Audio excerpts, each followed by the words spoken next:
ایران کے خلاف جنگ سیز فائر کے بعد ختم ہو چکی۔ ایران پر امریکی اور اسرائیلی حملے کو 60 دن مکمل ہو چکے۔ ٹرمپ انتظامیہ کا دعویٰ، اب جنگ کے لیے کانگریس سے منظوری کی ضرورت نہیں۔ غیر ملکی میڈیا سے گفتگو میں امریکی اہلکار نے کہا، جنگ بندی کے بعد کوئی براہ راست تصادم نہیں ہوا۔ ڈارک پاور ریزولوشن کے تحت 60 دن کے اندر کانگریس کی منظوری لازمی تھی۔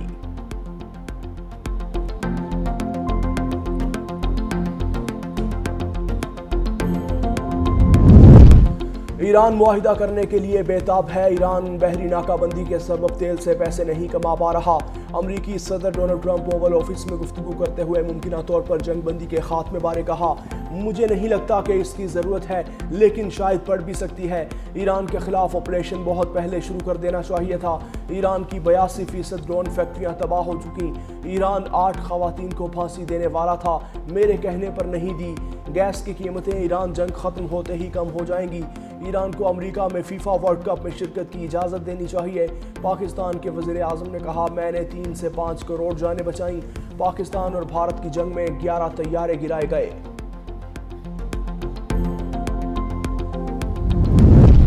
خلیج فارس کا مستقبل امریکہ کی موجودگی کے بغیر روشن ہوگا۔ ایرانی سپریم لیڈر کا پیغام سامنے آ گیا۔ مجتبیٰ خامنائی نے کہا، تہران اور خلیجی ہمسایہ ممالک کا مقدر مشترکہ ہے۔ فساد کرنے والے ممالک کی جگہ خلیج فارس کے پانیوں کی تہہ کے سوا کچھ نہیں۔ ایران اپنی جوہری اور میزائل صلاحیتوں کو قومی طاقت سمجھتا ہے۔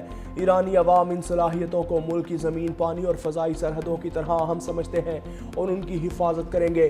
اسرائیل اور امریکی حملوں کے بعد آبنائے ہرمز میں ایک نئے باب کا آغاز ہوا۔ آبنائے ہرمز کا نیا انتظامی منصوبہ تمام خلیجی ممالک کے لیے معاشی فوائد لے کر آئے گا۔ تہران خلیجی علاقے کو محفوظ بنائے گا اور دشمنوں کی آبی گزرگاہوں کو ختم کر دے گا۔ 8 کروڑ لیٹر ڈیزل کے ساتھ پاکستانی جہاز آبنائے ہرمز پار کر گیا۔ ایرانی پاسداران انقلاب نے ایک اور پاکستانی جہاز کو ہرمز سے گزرنے کی خصوصی اجازت دے دی۔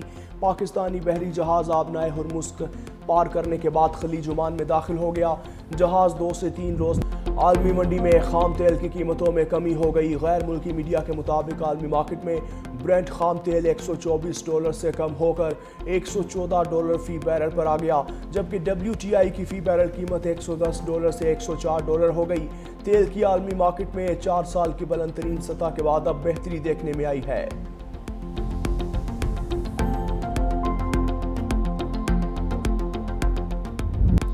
پیٹرولیم مصنوعات کی قیمتیں مزید بلند۔ حکومت نے پیٹرول ₹6.51 فی لیٹر مہنگا کر دیا۔ ریٹ ₹399.86 تک جا پہنچا۔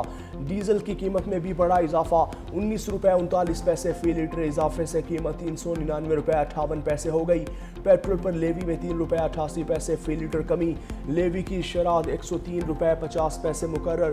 ڈیزل پر فی لیٹر ₹28.69 لیوی عائد۔ اس سے پہلے ڈیزل پر لیوی کی شرح 0 تھی۔ مٹی کے تیل کی قیمت میں ₹4.45 فی لیٹر کمی۔ اوگرا نے نوٹیفیکیشن جاری کر دیا۔ مٹی کے تیل کی نئی قیمت ₹360.76 فی لیٹر مقرر۔ عوام کا پیٹرول کی قیمتیں بڑھنے پر پارا ہائی۔ وزیر اعظم کا معاشی طور پر کمزور طبقے کے لیے ریلیف جاری رکھنے کا فیصلہ۔ موٹر سائیکل سواروں، پبلک اور گوڈز ٹرانسپورٹ کے لیے سبسڈی میں 1 ماہ کی توسیع۔ شہباز شریف کا کہنا ہے، سفری کرایوں اور مال بردار گاڑیوں کے کرایوں میں اضافہ روکا جائے۔ مستحق افراد تک براہ راست ثمرات پہنچانے کے لیے اقدامات کی مؤثر نگرانی یقینی بنائی جائے۔ صوبائی حکومتوں کے تعاون سے مشکل حالات میں عام آدمی کے لیے اربوں روپے کا ریلیف پیکج دیا۔ موجودہ صورتحال میں جس قدر ممکن ہو سکا عوام کو ریلیف فراہم کرتے رہیں گے۔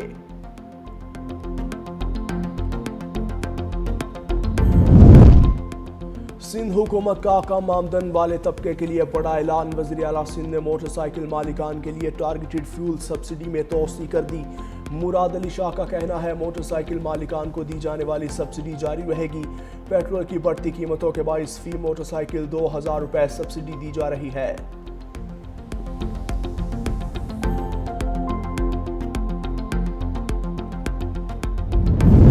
آبنائے ہرمز کی بندش کی قیمت پوری انسانیت ادا کر رہی ہے۔ اقوام متحدہ کے جنرل سیکریٹری انتونیو گوتریس نے سوشل میڈیا پر پیغام میں کہا کہ عالمی معیشت کا گلا گھونٹا جا رہا ہے۔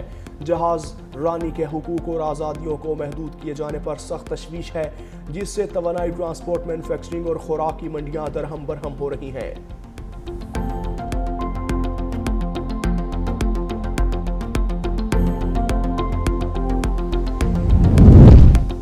امریکہ کا ایرانی حکومت کے بیرون ملک موجود پینشن فنڈز اکاؤنٹس منجمد کرنے پر غور۔ اسکاٹ بیسن نے فاکس نیوز کو دیے گئے ایک انٹرویو میں کہا کہ ناکہ بندی کے علاوہ امریکہ ایران پر مزید سخت معاشی دباؤ برقرار رکھے گا۔ امریکہ ان صنعتوں اور بینکس پر ثانوی پابندیاں عائد کرنے کا ارادہ رکھتا ہے جو ایرانی تیل کی خرید و فروخت میں ملوث ہے۔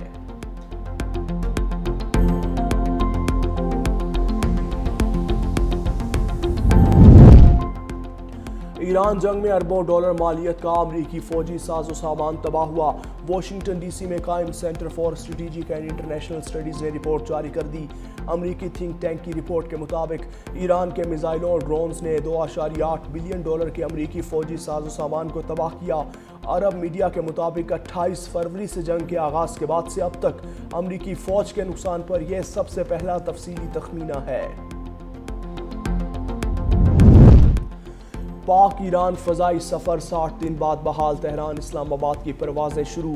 پہلی بار تہران سے مہان ایئر کی کمرشل پرواز مسافروں کو لے کر اسلام آباد پہنچی۔ یہی طیارہ پرواز کے طور پر اسلام آباد سے تہران گیا۔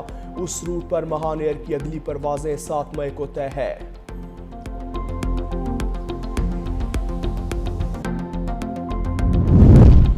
ڈونلڈ ٹرمپ کی صدارتی امیدواروں کے لیے لازمی ذہنی معائنہ کروانے کی تجویز۔ سوشل میڈیا پر پوسٹ میں لکھا بطور صدر 3 بار ذہنی حالت سے متعلق ٹیسٹ دیا، تینوں بار کامیاب ہوا۔ صدارتی یا نائب صدارتی امیدواروں کے لیے انتخابی دوڑ میں شامل ہونے سے پہلے لازمی ذہنی امتحان ہونا چاہیے۔ ایسا کرنے سے Barack Obama, sleepy Joe Biden جیسے لوگوں کے منتخب ہونے پر حیرانی نہیں ہوگی۔ ایک سروے میں امریکی شہریوں نے ٹرمپ کی ذہنی حالت پر شک و شبہات کا اظہار کیا تھا۔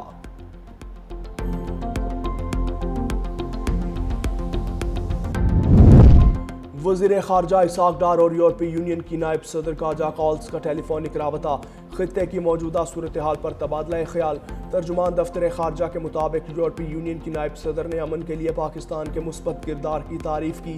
اسحاق ڈار نے کہا کہ پاکستان خطے میں امن و استحکام کے لیے اپنا کردار جاری رکھے گا۔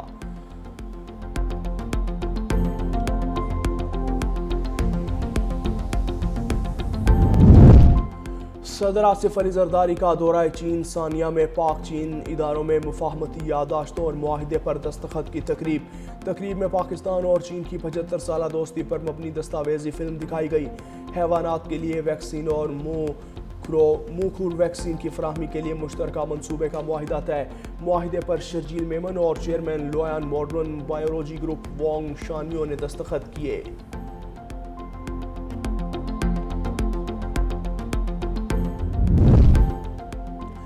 مارکہ حق قائد اعظم یونیورسٹی اسلام آباد میں مباحثے کا انعقاد۔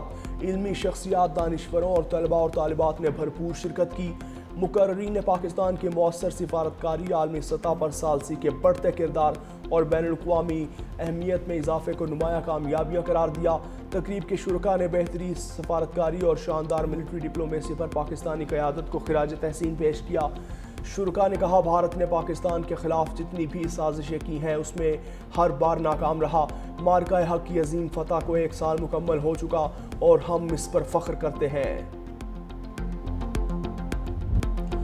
مزار اقبال پر بنیان المرصوص کے حوالے سے تقریب کا انعقاد۔ اسکول کے بچوں نے مزار پر پھول چڑھائے۔ گلوکار راحت فتح علی خان نے کلام اقبال پیش کیا۔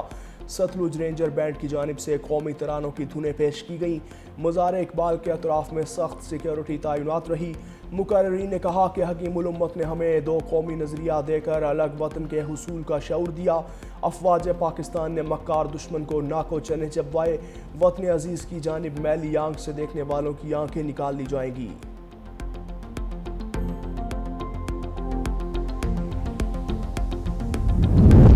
سندھ اور بلوچستان کے بیشتر اضلاع گرمی کی لپیٹ میں۔ جام شورو، شہید بے نظیر آباد، سانگھڑ، دادو سمیت کئی اضلاع میں درجہ حرارت معمول سے 4 سے 6 ڈگری زیادہ رہنے کا امکان۔ آج ملک کے بیشتر علاقوں میں موسم گرم اور خشک رہنے کا امکان۔ محکمہ موسمیات نے 3 مئی تک ہیٹ ویو الرٹ جاری کر رکھا ہے۔